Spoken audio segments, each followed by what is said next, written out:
Pride and Prejudice by Jane Austen. Chapter 18. Till Elizabeth entered the drawing-room at Netherfield, and looked in vain for Mr. Wickham among the cluster of red coats there assembled, a doubt of his being present had never occurred to her. The certainty of meeting him had not been checked by any of those recollections that might not unreasonably have alarmed her. She had dressed with more than usual care, and prepared in the highest spirits for the conquest of all that remained unsubdued of his heart, trusting that it was not more than might be won in the course of the evening. But in an instant rose the dreadful suspicion of his being purposely omitted for Mr. Darcy's pleasure in the Bingleys' invitation to the officers, and though this was not exactly the case, the absolute fact of his absence was pronounced by his friend Denny, to whom Lydia eagerly applied, and who told them that Wickham had been obliged to go to town on business the day before, and was not yet returned, adding, with a significant smile, "I do not imagine his business would have called him away just now, if he had not wanted to avoid a certain gentleman here." This part of his intelligence, although unheard by Lydia, was caught by Elizabeth, and as it assured her that Darcy was not less answerable for Wickham's absence than if her first surmise had been just, every feeling of displeasure against the former was so sharpened by immediate disappointment that she could hardly reply with tolerable civility to the polite inquiries which he directly afterwards approached to make. Attendance, forbearance, patience with Darcy was injury to Wickham. She was resolved against any sort of conversation with him, and turned away with a degree of ill humour which she could not wholly surmount even in speaking to Mr. Bingley, whose blind partiality provoked her. But Elizabeth was not formed for ill humour, and though every prospect of her own was destroyed for the evening, it could not long dwell on her spirits, and having told all her griefs to Charlotte Lucas, whom she had not seen for a week, she was soon able to make a voluntary transition to the oddities of her cousin, and to point him out to her particular notice. The first two dances, however, brought a return of distress. They were dances of mortification. Mr. Collins, awkward and solemn, apologizing instead of attending, and often moving wrong without being aware of it, gave her all the shame and misery which a disagreeable partner for a couple of dances can give. The moment of her release from him was ecstasy. She danced next with an officer, and had the refreshment of talking of Wickham, and of hearing that he was universally liked. When those dances were over, she returned to Charlotte Lucas, and was in conversation with her, when she found herself suddenly addressed by Mr. Darcy, who took her so much by surprise in his application for her hand, that, without knowing what she did, she accepted him. He walked away again immediately, and she was left to fret over her own want of presence of mind. Charlotte tried to console her. "I dare say you will find him very agreeable." "Heaven forbid! That would be the greatest misfortune of all. To find a man agreeable whom one is determined to hate. Do not wish me such an evil." When the dancing recommenced, however, and Darcy approached to claim her hand, Charlotte could not help cautioning her in a whisper not to be a simpleton, and allow her fancy for Wickham to make her appear unpleasant in the eyes of a man of 10 times his consequence. Elizabeth made no answer, and took her place in the set, amazed at the dignity to which she was arrived in being allowed to stand opposite to Mr. Darcy, and reading in her neighbours' looks their equal amazement in beholding it. They stood for some time without speaking a word, and she began to imagine that their silence was to last through the 2 dances, and at first she was resolved not to break it, till, suddenly fancying that it would be the greater punishment to her partner to oblige him to talk, she made some slight observation on the dance. He replied, and was again silent. After a pause of some minutes, she addressed him a second time with, "It is your turn to say something now, Mr. Darcy. I talked about the dance, and you ought to make some sort of remark on the size of the room, or the number of couples." He smiled, and assured her that whatever she wished him to say should be said. "Very well, that reply will do for the present.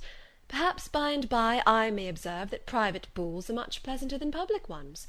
But now we may be silent." "Do you talk by rule, then, while you are dancing?" "Sometimes. One must speak a little, you know. It would look odd to be entirely silent for half an hour together, and yet, for the advantage of some, conversation ought to be so arranged as they might have the trouble of saying as little as possible." "Are you consulting your own feelings in the present case, or do you imagine that you are gratifying mine?" "Both," replied Elizabeth archly, "for I have always seen a great similarity in the turn of our minds. We are each of an unsocial, taciturn disposition, unwilling to speak unless we expect to say something that will amaze the whole room, and be handed down to posterity with all the éclat of a proverb." "This is no very striking resemblance of your own character, I am sure," he said. "How near it may be to mine, I cannot pretend to say. You think it a faithful portrait, undoubtedly." "I must not decide on my own performance." He made no answer, and they were again silent till they had gone down the dance, when he asked her if she and her sisters did not very often walk to Meryton. She answered in the affirmative, and, unable to resist the temptation, added, "When you met us there the other day, we had just been forming a new acquaintance." The effect was immediate. A deeper shade of hauteur overspread his features, but he said not a word, and Elizabeth, though blaming herself for her own weakness, could not go on. At length Darcy spoke, and in a constrained manner said, "Mr. Wickham is blessed with such happy manners as may ensure his making friends. Whether he may be equally capable of retaining them is less certain." "He has been so unlucky as to lose your friendship," replied Elizabeth with emphasis, "and in a manner which he is likely to suffer from all his life." Darcy made no answer, and seemed desirous of changing the subject. At that moment Sir William Lucas appeared close to them, meaning to pass through the set to the other side of the room, but on perceiving Mr. Darcy, he stopped with a bow of superior courtesy to compliment him on his dancing and his partner. "I have been most highly gratified indeed, my dear sir. Such very superior dancing is not often seen. It is evident that you belong to the first circles. Allow me to say, however, that your fair partner does not disgrace you, and that I must hope to have this pleasure often repeated, especially when a certain desirable event, my dear Eliza," glancing at her sister and Bingley, "shall take place. What congratulations will then flow in! I appeal to Mr. Darcy. But let not me interrupt you, sir. You will not thank me for detaining you from the bewitching converse of that young lady, whose bright eyes are also upbraiding me." The latter part of this address was scarcely heard by Darcy, but Sir William's allusion to his friend seemed to strike him forcibly, and his eyes were directed with a very serious expression towards Bingley and Jane, who were dancing together. Recovering himself, however, shortly, he turned to his partner, and said, "Sir William's interruption has made me forget what we were talking of." "I do not think we were speaking at all. Sir William could not have interrupted two people in the room who had less to say for themselves. We have tried 2 or 3 subjects already without success, and what we are to talk of next I cannot imagine." "What think you of books?" said he, smiling. "Books? Oh, no. I am sure we never read the same, or not with the same feelings." "I am sorry you think so. But if that be the case, there can at least be no want of subject. We may compare our different opinions." "No, I cannot talk of books in a ball-room. My head is always full of something else." "The present always occupies you in such scenes, does it?" said he, with a look of doubt. "Yes, always," she replied, without knowing what she said, for her thoughts had wandered far from the subject, as soon afterwards appeared by her suddenly exclaiming, "I remember hearing you once say, Mr. Darcy, that you hardly ever forgave, that your resentment, once created, was unappeasable. You are very cautious, I suppose, as to its being created?" "I am," said he, with a firm voice. "And never allow yourself to be blinded by prejudice?" "I hope not." "It is particularly incumbent on those who never change their opinion, to be secure of judging properly at first." "May I ask to what these questions tend?" "Merely to the illustration of your character," said she, endeavouring to shake off her gravity. "I am trying to make it out." "And what is your success?" She shook her head. "I do not get on at all. I hear such different accounts of you as to puzzle me exceedingly." "I can readily believe," answered he gravely, "that reports may vary greatly with respect to me, and I could wish, Miss Bennet, that you were not to sketch my character at the present moment, as there is reason for fear that the performance would reflect no credit on either." "But if I do not take your likeness now, I may never have another opportunity." "I would by no means suspend any pleasure of yours," he coldly replied. She said no more, and they went down the other dance and parted in silence, and on each side dissatisfied, though not to an equal degree; for in Darcy's breast there was a tolerable powerful feeling towards her, which soon procured her pardon, and directed all his anger against another. They had not long separated, when Miss Bingley came towards her, and with an expression of civil disdain accosted her. "So, Miss Eliza, I hear you are quite delighted with George Wickham. Your sister has been talking to me about him, and asking me 1,000 questions, and I find that the young man quite forgot to tell you, among his other communication, that he was the son of old Wickham, the late Mr. Darcy's steward. Let me recommend you, however, as a friend, not to give implicit confidence to all his assertions, for as to Mr. Darcy's using him ill, it is perfectly false, for on the contrary, he has always been remarkably kind to him, though George Wickham has treated Mr. Darcy in a most infamous manner.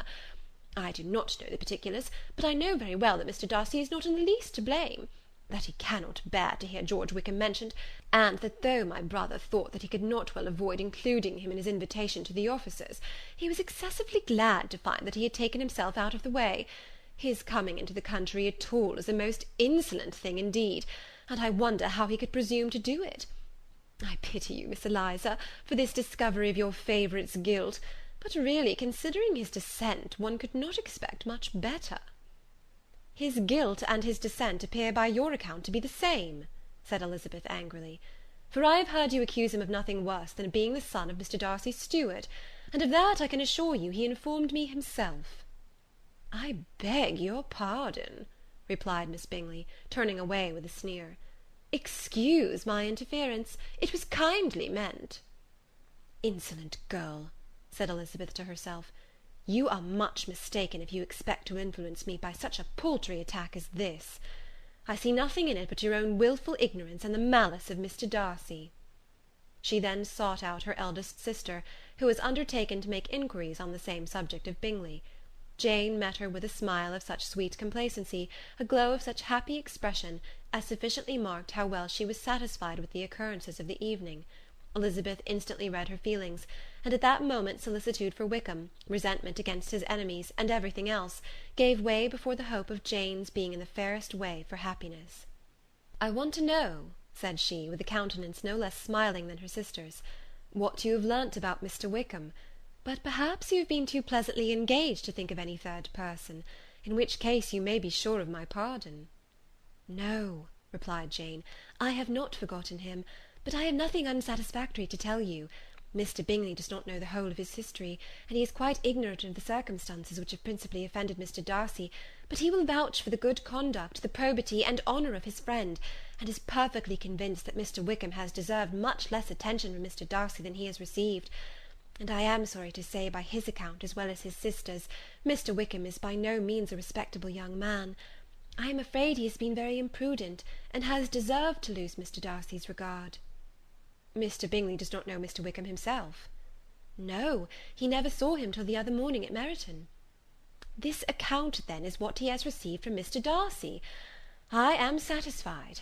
But what does he say of the living?"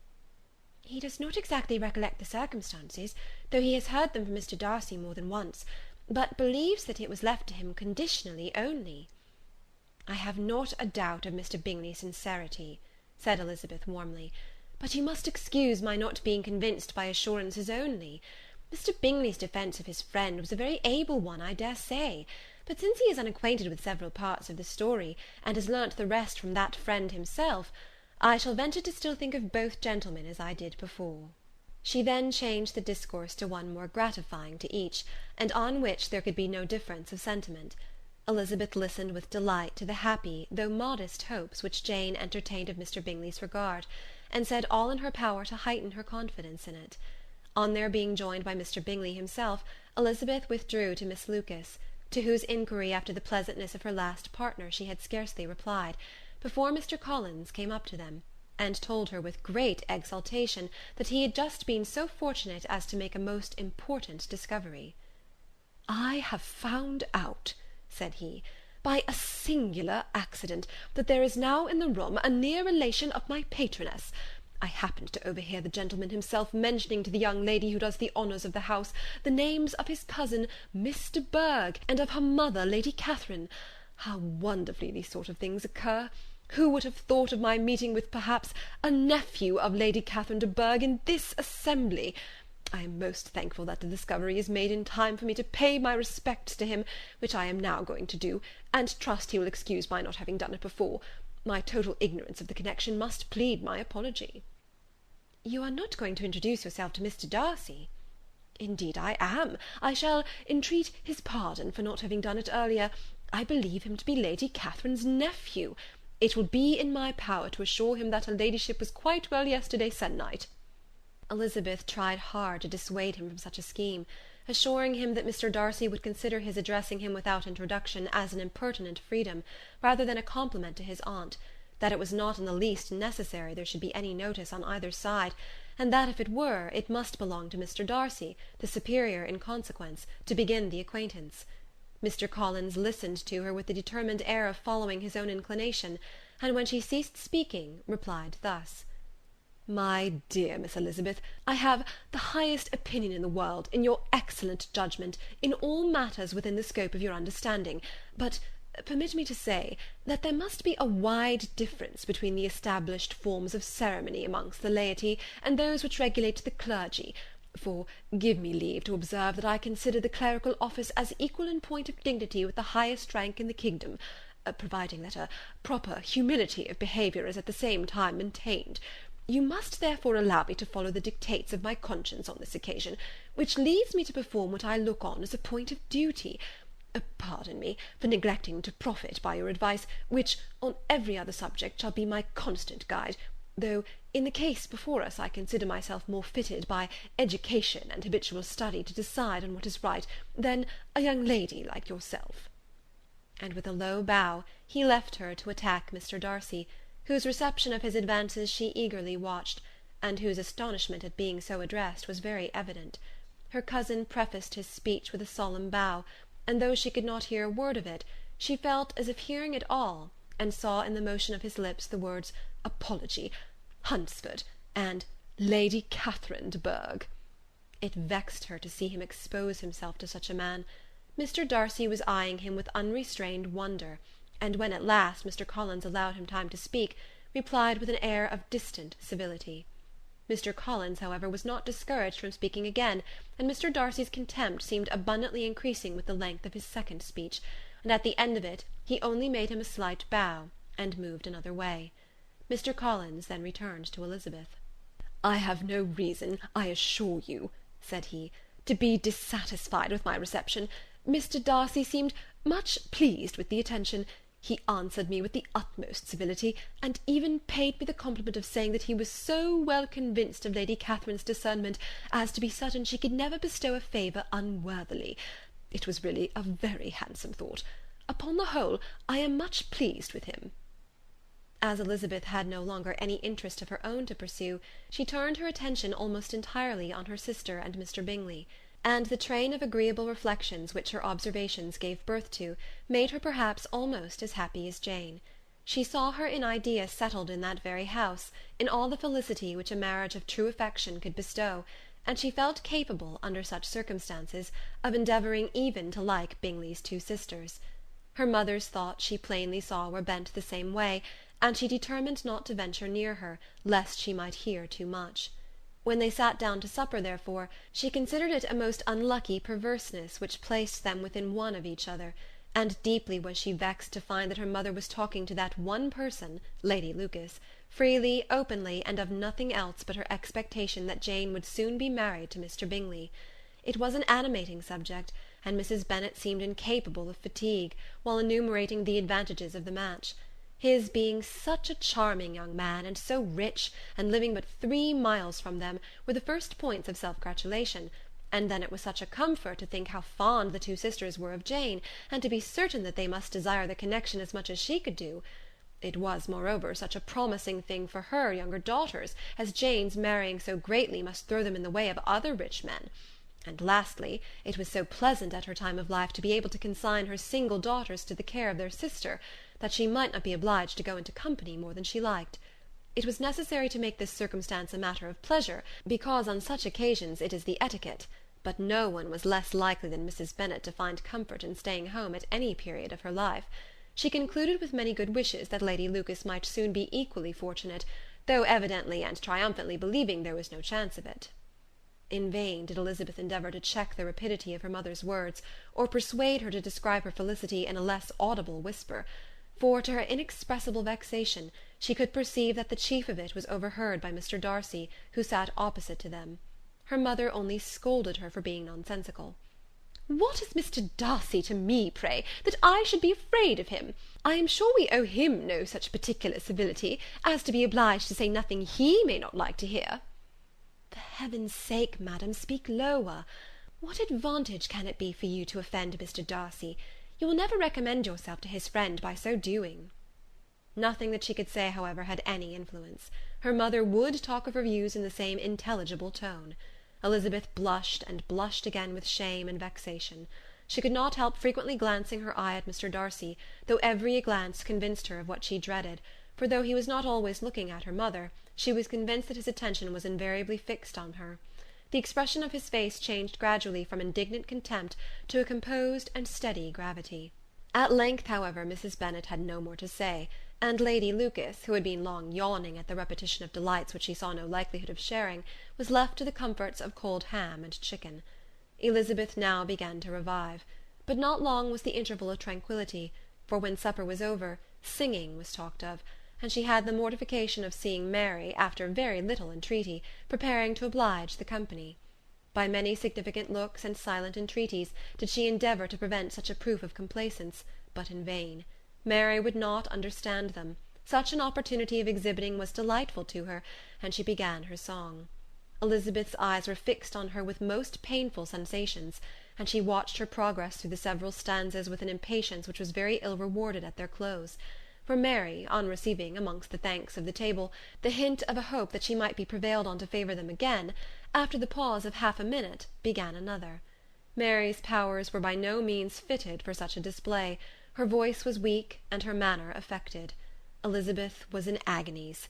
She looked at Jane, to see how she bore it, but Jane was very composedly talking to Bingley. She looked at his two sisters, and saw them making signs of derision at each other, and at Darcy, who continued, however, imperturbably grave. She looked at her father to entreat his interference, lest Mary should be singing all night. He took the hint, and when Mary had finished her second song, said aloud, "That will do extremely well, child. You have delighted us long enough. Let the other young ladies have time to exhibit." Mary, though pretending not to hear, was somewhat disconcerted, and Elizabeth, sorry for her, and sorry for her father's speech, was afraid her anxiety had done no good. Others of the party were now applied to. "If I," said Mr. Collins, "was so fortunate as to be able to sing, I should have great pleasure, I am sure, in obliging the company with an air, for I consider music as a very innocent diversion, and perfectly compatible with the profession of a clergyman.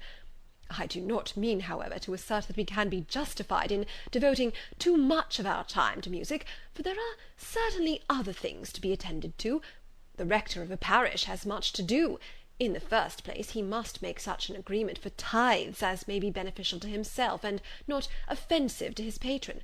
He must write his own sermons, and the time that remains will not be too much for his parish duties, and the care and improvement of his dwelling, which he cannot be excused from making as comfortable as possible. And I do not think it of light importance that he should have attentive and conciliatory manner towards everybody, especially towards those to whom he owes his preferment. I cannot acquit him of that duty, nor could I think well of the man who should omit an occasion of testifying his respect towards anybody connected with the family." And with a bow to Mr. Darcy, he concluded his speech, which had been spoken so loud as to be heard by half the room. Many stared, many smiled, but no one looked more amused than Mr. Bennet himself, while his wife seriously commended Mr. Collins for having spoken so sensibly, and observed in a half whisper to Lady Lucas that he was a remarkably clever, good kind of young man.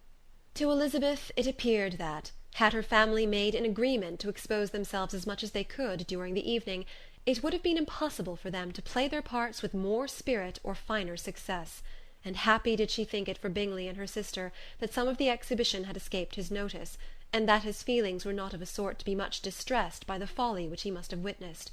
That his two sisters and Mr. Darcy, however, should have such an opportunity of ridiculing her relations was bad enough, and she could not determine whether the silent contempt of the gentlemen or the insolent smiles of the ladies were more intolerable. The rest of the evening brought her little amusement. She was teased by Mr. Collins, who continued most perseveringly by her side, and though he could not prevail on her to dance with him again, put it out of her power to dance with others. In vain did she entreat him to stand up with somebody else, and offer to introduce him to any young lady in the room. He assured her that as to dancing he was perfectly indifferent to it, that his chief object was by delicate attentions to recommend himself to her, and that he should therefore make a point of remaining close to her the whole evening. There was no arguing upon such a project. She owed her greatest relief to her friend Miss Lucas, who often joined them, and good-naturedly engaged Mr. Collins's conversation to herself. She was at least free from the offence of Mr. Darcy's further notice. Though often standing within a very short distance of her, quite disengaged, he never came near enough to speak. She felt it to be the probable consequence of her allusions to Mr. Wickham, and rejoiced in it.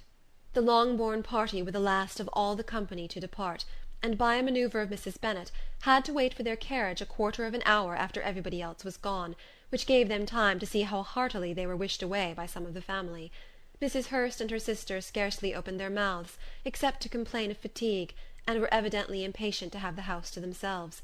They repulsed every attempt of Mrs. Bennet at conversation, and by doing so threw a languor over the whole party, which was very little relieved by the long speeches of Mr. Collins, who was complimenting Mr. Bingley and his sisters on the elegance of their entertainment, and the hospitality and politeness which had marked their behaviour to their guests. Darcy said nothing at all. Mr. Bennet, in equal silence, was enjoying the scene. Mr. Bingley and Jane were standing together, a little detached from the rest, and talked only to each other. Elizabeth preserved as steady a silence as either Mrs. Hurst or Miss Bingley, and even Lydia was too much fatigued to utter more than the occasional exclamation of "Lord, how tired I am!" accompanied by a violent yawn. When at length they arose to take leave, Mrs. Bennet was most pressingly civil in her hope of seeing the whole family soon at Longbourn, and addressed herself especially to Mr. Bingley, to assure him how happy he would make them by eating a family dinner with them at any time, without the ceremony of a formal invitation. Bingley was all grateful pleasure, and he readily engaged for taking the earliest opportunity of waiting on her, after his return from London, whither he was obliged to go the next day for a short time. Mrs. Bennet was perfectly satisfied, and quitted the house under the delightful persuasion that, allowing for the necessary preparation of settlements, new carriages, and wedding clothes, she should undoubtedly see her daughter settled at Netherfield in the course of 3 or 4 months. Of having another daughter married to Mr. Collins she thought with equal certainty, and with considerable, though not equal, pleasure. Elizabeth was the least dear to her of all her children, and though the match and the man were quite good enough for her, the worth of each was eclipsed by Mr. Bingley and Netherfield. Chapter 18